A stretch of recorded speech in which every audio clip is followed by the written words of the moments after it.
در صورت حمله ایالات متحده به تأسیسات استراتژیک، آیا پدافندهای هوایی ایران توان مقابله دارند؟ بریم ببینیم.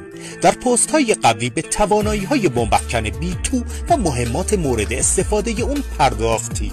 گرچه ایران سامانه های موشکی متنوعی داره، ولی ما تنها به 2 سامانه اصلی ایران که شانس بیشتری دارند میپردازیم. جایگاه دوم به سامانه موشکی باور 373 میرسه، یک سامانه خودکششی از نوع دوربرد سطح به هوا.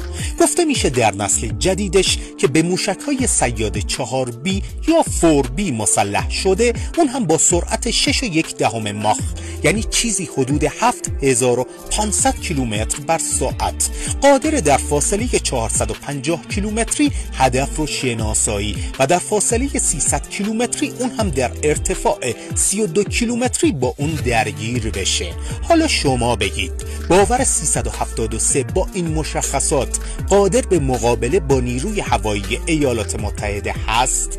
در پست های بعدی به مشخصات نیرومندترین سامانه موشکی ایران که اسرائیل مدعی شده اون رو کاملا نابود کرده خواهیم پرداخت. پس با دانستنی استارز همراه شو.